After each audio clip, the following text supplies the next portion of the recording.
We're not just talking about how to spin the ball a little bit. This is how to really cue the ball and get a large reaction out of the white. This is Break from Life.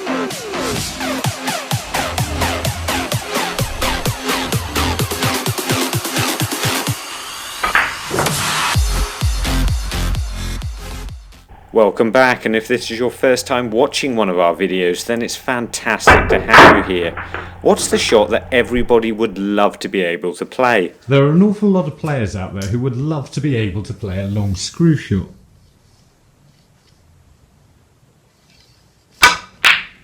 But if you find you can only really stun the ball from this sort of distance, then we're going to try to help you out. Surprisingly, you could be trying too hard to keep your cues straight through the centre of the ball.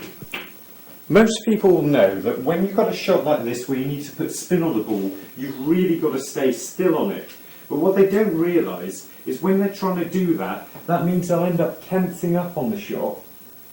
And when they play the shot, they just don't get any reaction. But if I play the same shot in exactly the same way with a relaxed cue on, then you'll find it's a lot easier to get the cue through the ball and generate the spin you're looking for. Being able to play these sort of shots gives you a lot more options, but as this example shows, you can get on the black just as easy running it through as playing the screw shot. They can be a little bit more risky and you've still got to get the angle right, and if you want to know how to do that, try our video Snooker Angle Shots. It's in the card right now, as well as on the Break from Life channel page, and make the commitment to becoming a better player by subscribing to the channel. Being able to cue the ball better will increase the amount of positional options you'll have in a game.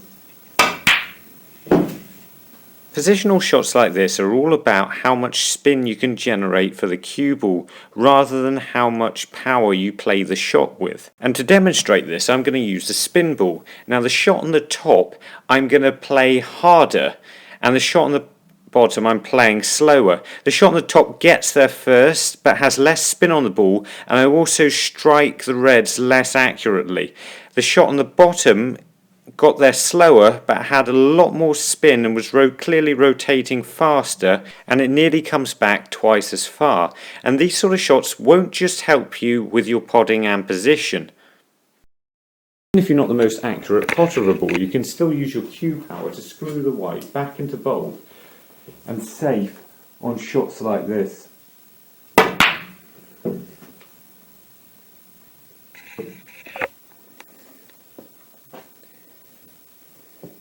So if you want to know how to make the cue ball react with less power and effort, then do this. Make sure you're lining the shot up accurately. Now I've explained quite a lot about how to do this before, so if you want to see how to do that, try our video in the card right now, Snooker Aiming System. It explains exactly how to line it up, because if you're not lining that shot up properly, you're very unlikely to get a good reaction from the cue ball.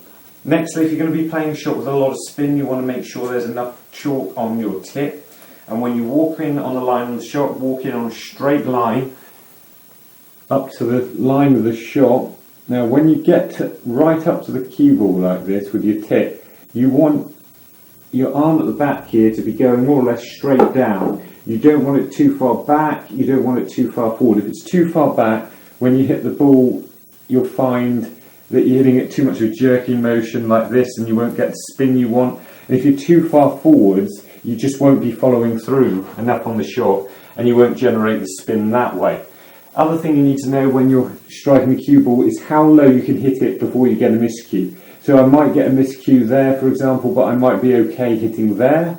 So if you know exactly how low you can hit on the ball, you can play a shot with more spin, and that's going to ultimately help you to generate more spin on the shot. As well as hitting it low, you want to make sure you're hitting it in the centre, you're not going to the left or right, because if you do that, not only is it going to throw the cue ball off in one of those two directions, you'll find you just won't generate as much spin. When you're actually playing the shot and you're going through the ball, you want your entire hand to be moving from your wrist down to your fingers, and that will just allow you to keep the cue flatter and generate more speed through the ball, and this in turn also creates more spin.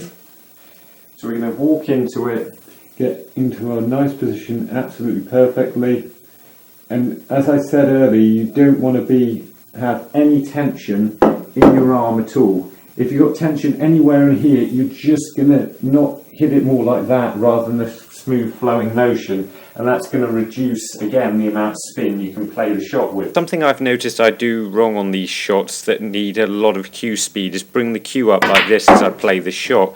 So I'm just having a few goes here at trying to keep the cue flatter through the ball and not bringing it up in the air, and this might not help me play the shots better, but should help me play them more accurately. It doesn't obviously just work for backspin. If you strike the cue ball higher and use exactly the same method, it works great for a topspin shot like this one.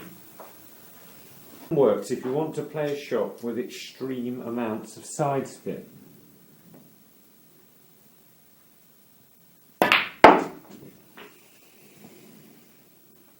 There is a trick to playing these sort of shots well, it's timing. So when you're pulling your cue back for the last time and you're about to deliver the cue, it's not taking too long to deliver the cue, or not hitting it too quickly that you're already playing it before you pull the cue back. It's just taking the right amount of time, and then you'll get the right reaction from the cue ball if you do that. It's not just about timing on the shots, it's also the time you play these sort of shots in a game. And if I was coming in cold to play this sort of shot, then it might not have been the best idea. Although I just could have got the angle wrong. But to know for sure, I can try my very own DIY laser guide. This thing's really cheap and shows you exactly where you need to hit the object ball. And if you want to know how to make one of these things, then why not try our video Snooker Aiming Guide? Or if you want 5 great tips on snooker, then try our video Snooker Tips. And remember, don't just watch, play, and make the commitment to becoming a better player by subscribing to the channel. And don't forget to visit the website. See you later.